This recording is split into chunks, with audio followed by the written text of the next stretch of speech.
vous remercie d'être présent avec nous à l'ESSEC, au moins en image, puisque vous ne pourrez pas assister à la remise des titres pour des raisons professionnelles bien compréhensibles. David Sourdive, vous avez un parcours assez atypique. Vous êtes polytechnicien et ensuite vous avez fait une carrière d'apprenti chercheur, puis de chercheur en biologie, à l'Institut Pasteur d'abord, puis à l'INSERM, mais en retournant à l'Institut Pasteur. Et finalement, vous avez créé, avec André Choulika, une entreprise qui s'appelle Selectis.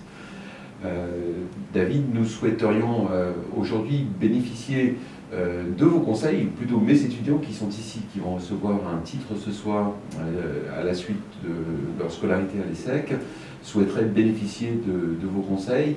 Mais dans un premier temps, est-ce que vous pouvez nous parler un petit peu de votre parcours individuel, d'une part, bien sûr, mais aussi de votre entreprise, l'entreprise que vous avez créée?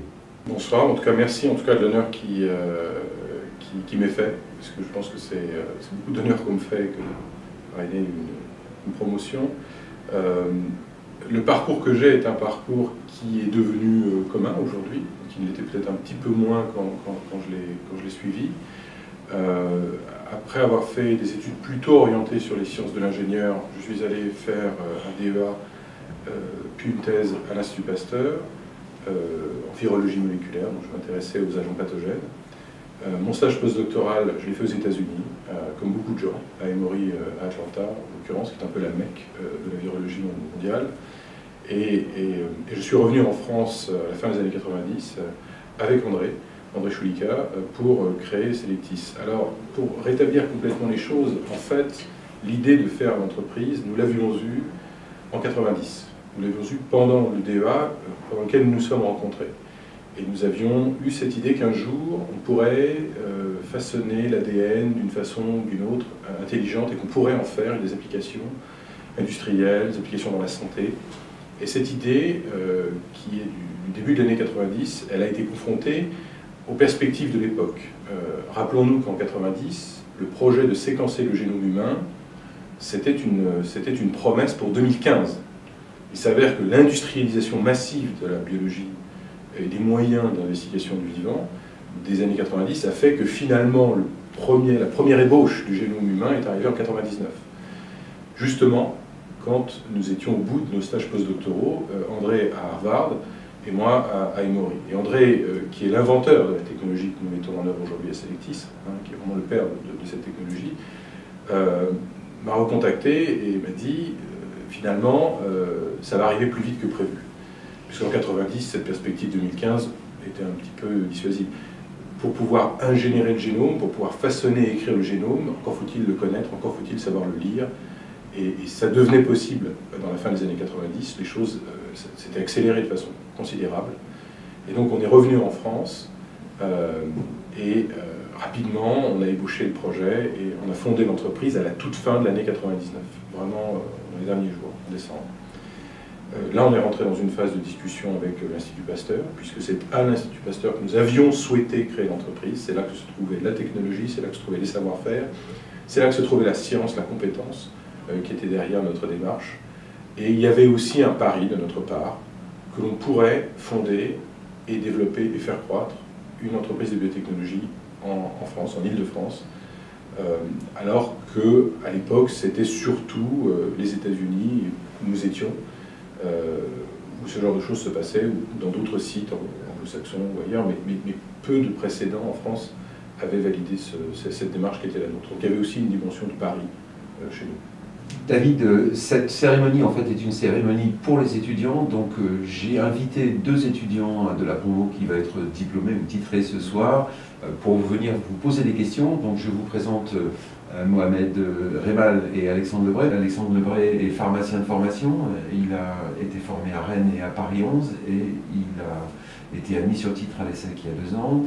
Et Mohamed Remal, qui a fait l'ISCAE au Maroc et qui est ensuite venu en France pour lui aussi suivre le cursus de l'ESSEC.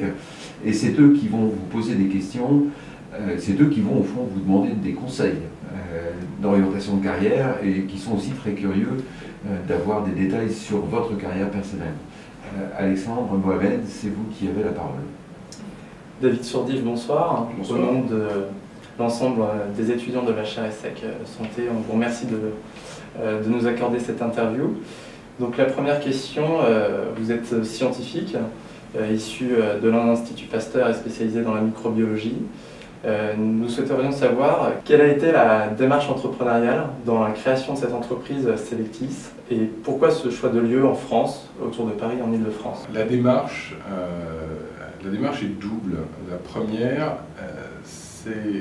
chose qui a fondé notre démarche, et la mienne en particulier, c'est cette vision, cette idée que au XXIe siècle, le vivant allait connaître une révolution comparable à ce que la chimie avait connu au XXe siècle. Pour mémoire, au début du XXe siècle, il n'y avait pas une chimie, il y avait des chimies un petit peu isolées, des phénomènes qui n'étaient pas encore complètement cohérents, qui n'étaient pas mis en action de façon concertée. Chimie du soufre, chimie des minéraux, des acides, et puis tout d'un coup, les choses ont commencé à être mises ensemble, à être combinées, et ça a donné lieu à ces très grands ensembles industriels qui ont pu déployer cette même approche, qui est d'assembler les atomes, vers du médicament, vers des matériaux, de l'énergie, de l'agriculture. Ça appliqué dans énormément de domaines. Eh bien, le vivant a déjà commencé à connaître une révolution comparable. Dès lors qu'on est capable, non pas seulement de regarder ou de décrire le vivant, mais on est capable de l'ingénierer, de le modifier, de mesurer ce qu'on a fait, on rentre dans la boucle de l'ingénieur, on en fait un véritable objet d'ingénieur, et les sciences de la vie sont devenues un objet d'ingénieur. Eh bien, on allait être capable de fonder ces ensembles de la même façon qui allait, avec une nouvelle chimie ou quelque chose d'un petit peu différent, faire des médicaments, des matériaux, de l'énergie, également aussi des applications agricoles, etc. Cette vision-là, cette idée, avec quelque part une analyse qui était sous-jacente, a été le premier élément fondateur dans la démarche entrepreneuriale. Et avec cette cristallisation de se dire, il va falloir prendre une position stratégique. Qu'est-ce qui est commun à tout le vivant? Qu'est-ce qui va être vraiment clé? Qu'est-ce qui va faire la différence? Eh bien, c'est la faculté de modifier le programme génétique. C'est cette compréhension du vivant comme étant un objet qui se développe sur la base d'un programme, sur la base de ce qu'il a dans l'héritage de son noyau, dans son ADN. Et donc cette faculté d'ingénierer le noyau, l'ADN, et donc les conditions initiales d'un système biologique, allait être clé et ça allait s'appliquer partout. Ça allait s'appliquer sur l'homme, sur les patients, mais aussi du végétal, de l'animal, etc. Et c'est cette vision-là qui a permis très très tôt de focaliser le programme de l'entreprise sur l'ingénierie du génome. Et très concrètement, c'est ce en quoi Selectis a été pionnier, c'est l'ingénierie du génome et c'est le leadership que nous avons construit au départ. Le deuxième ressort de ma démarche entrepreneuriale, c'est André Choulika, c'est mon associé, c'est clair. C'est une aventure de personne, c'est une aventure d'homme, et je ne peux pas dire que si on ne s'était pas rencontré, ça aurait lieu, je ne pense pas. Donc je pense que c'est toujours une rencontre, et dans mon cas, ça a été celle d'André. Voilà. Alors que fait Selectis maintenant et comment elle se déploie dans ce domaine-là? Eh bien, en 1999, on a commencé par faire rentrer de la technologie dans l'entreprise, une technologie qui permet de faire littéralement du coupé-collé dans l'ADN comme on pourrait le faire dans un traitement de texte. Il a fallu développer cette technologie pour pouvoir faire n'importe quelle modification dans n'importe quel génome de n'importe quelle espèce. Ça a pris 6 ans, 6 ans de travail pour développer une véritable plateforme industrielle qui fabrique des petits ciseaux moléculaires qui font ce couper-coller. En 2007, nous sommes rentrés en bourse pour financer l'industrialisation de ce processus. Et dès 2008, nous avons continué dans notre démarche, toujours cette vision des grands ensembles, qui allait déployer dans différents domaines, et nous avons structuré l'entreprise en groupe industriel, avec des filiales pour appliquer la technologie, pour la mettre en œuvre dans différents domaines. Le domaine des thérapies, le domaine des outils de recherche, le domaine agricole et le domaine des cellules souches. Donc ça a été une démarche systématique de passer de technologie à produit. Et ça a été vraiment essentiel. Toujours dans cette vision, exactement comme la chimie l'avait fait, de la même façon. Et on a poursuivi la croissance de l'entreprise. Aujourd'hui, nous sommes 210 à peu près, peut-être un peu plus. Et nous sommes répartis dans plusieurs endroits dans le monde. En Île-de-France, historiquement, c'est là que nous avons grandi. Nous avons également une filiale aux États-Unis sur les plantes. Pourquoi? Parce que c'est là-bas que se trouvait la compétence scientifique et technologique, c'est là-bas que se trouvaient les hommes, et la ressource humaine est essentielle dans nos métiers. et en Suède pour les cellules souches, parce que nous avons aussi fait de la croissance externe et acquis en 2011 Celartis, qui est une société suédoise et qui était leader mondial dans le domaine des cellules souches. Donc le groupe est en train d'exécuter finalement le plan qu'on avait conçu au début, toujours fondé sur cette vision-là, et il est en croissance depuis sa création, en fait, en croissance après ces différentes phases de financement. Selectis s'est créé à partir d'un transfert de technologie de l'Institut Pasteur. Dans quel contexte favorable cette création s'est-elle faite? Fin 99, il y avait un certain nombre de choses qui sont passées à l'Institut Pasteur, mais aussi en France. Il y avait un tournant. Ça devenait tout à fait envisageable pour des chercheurs d'aller créer des entreprises, d'aller tenter une aventure industrielle, d'essayer d'appliquer ce qu'ils inventaient et en faire finalement des produits ou voire des applications thérapeutiques. Donc c'est quelque chose qui était dans l'air. Il y avait les lois Allègre qui étaient passées, il commençait à se structurer tout un tissu de capitaux risqueurs capables de financer. Ils existaient déjà, mais ils ont été renforcés, rendus visibles. Donc il y avait un petit tournant, il y avait quelque chose qui se passait. En même temps, l'Institut Pasteur, c'est quelque chose qui devenait tout à fait cohérent avec la politique de l'Institut à ce moment-là, qui, dans la foulée, a créé un incubateur, dans la foulée, a travaillé aussi avec un fonds de la compagnie financière Edmond Rothschild pour financer ou aider à financer des startups. Donc il y a eu toute une démarche qui était plutôt favorable et qui a fondé le pari que nous avons fait avec André en venant à l'Institut Pasteur et en France pour créer l'entreprise. La deuxième chose qui s'est produite, c'est que nous avons discuté, nous avons négocié avec l'Institut Pasteur et ça a duré quelques 6 mois de discussions pied à pied pour les licences sur les technologies fondatrices de Selectis. L'avantage que nous avions, c'est que les inventeurs de la technologie étaient dans l'entreprise. Ça, c'est un énorme avantage parce que qui mieux que les inventeurs peut porter la technologie et l'amener jusqu'à son complet développement. Donc il y a une très forte légitimité. Mais il y avait aussi une très bonne écoute. Et la vérité, c'est que l'Institut Pasteur nous a beaucoup aidés, et dans la structuration et dans la suite. Donc ils nous ont incubés, même si on était incubés avant que l'incubateur n'existe. Enfin, il y a eu plein de choses qui ont été mises en place. Et cette discussion a été un petit peu un exercice pour nous qui nous a forgé un petit peu une pratique, une politique, une tactique qu'on a ensuite mise à l'œuvre dans bien des cas. Donc ce transfert s'est fait sur une période qui n'est pas très longue, 6 mois, c'est finalement pas très long, et ça a englobé pas mal de paramètres, donc les licences sur 6 portefeuilles de brevets essentiels, vraiment très importants, donc des brevets princeps très puissants sur l'ingénierie du génome. Ça incluait aussi l'incubation de l'entreprise, ça incluait également le fait que certains personnels de l'Institut Pasteur pouvaient venir dans l'entreprise, donc il y a eu vraiment un certain nombre de choses très favorables, et ce n'était que le début. Je dirais que le début de l'entreprise ensuite, ça a été le travail, ça a été de lever des fonds, et l'Institut Pasteur a été actif et nous a aidés dans l'élaboration de nos stratégies, de nos tactiques, dans sa mise en œuvre, sachant que après 2000, il y a eu 2001, année difficile, donc il y a eu des moments pas toujours évidents, et c'était important pour nous d'avoir cette institution avec nous, derrière nous, pour ce chemin, très important. Selon votre expérience, quels sont les principaux facteurs clés de succès du développement d'une biotech? Et à contrario, quels sont les principaux défis que vous avez dû relever au cours de la création de Selectis? Les principaux facteurs clés sont un petit peu toujours les mêmes. Il faut que l'équipe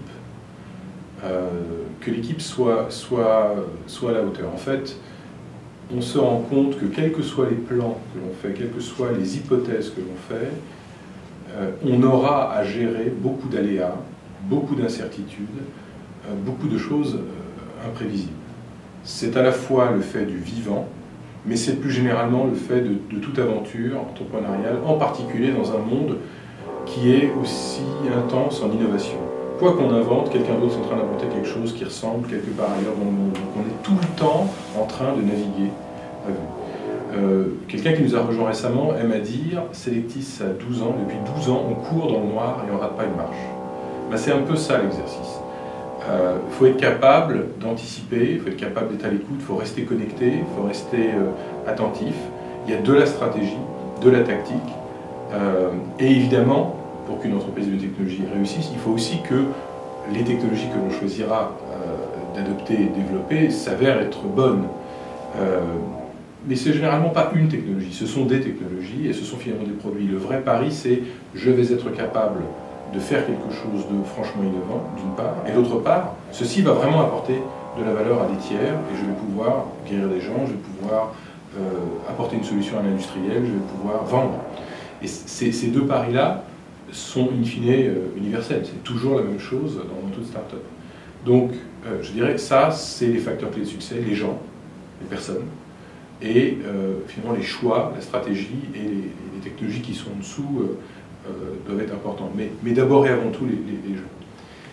Et le deuxième aspect de votre question, qui était quels étaient les principaux obstacles qu'il a fallu relever, là encore, c'est quelque chose de relativement universel, c'est le financement. Je pense d'abord et avant tout.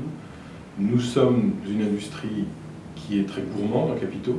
On commence par dépenser énormément d'argent, faire beaucoup de recherche, beaucoup de développement, et plus on avance, plus on en dépense, pour pouvoir à tout moment tomber sur un écueil, se rendre compte que, eh bien, il y a un problème scientifique, il y a un problème fondamental dans la molécule, dans la démarche que l'on développe, et finalement pouvoir être demain à recommencer à zéro. Donc trouver des financiers capables de financer du risque sur du long terme avec des guillemets, c'est-à-dire plusieurs, voilà, 5-8 ans, c'est déjà un enjeu, et être capable de construire finalement tout un scénario financier qui va amener cette entreprise à la taille industrielle que l'on veut faire, ça a été un véritable challenge. Une des façons dont nous avons approché la chose, c'est justement cette vision d'un groupe qui ne ferait pas que de la santé, mais qui serait dans plusieurs domaines, ce qui permet d'avoir des perspectives court terme, des perspectives moyen terme et des perspectives de long terme.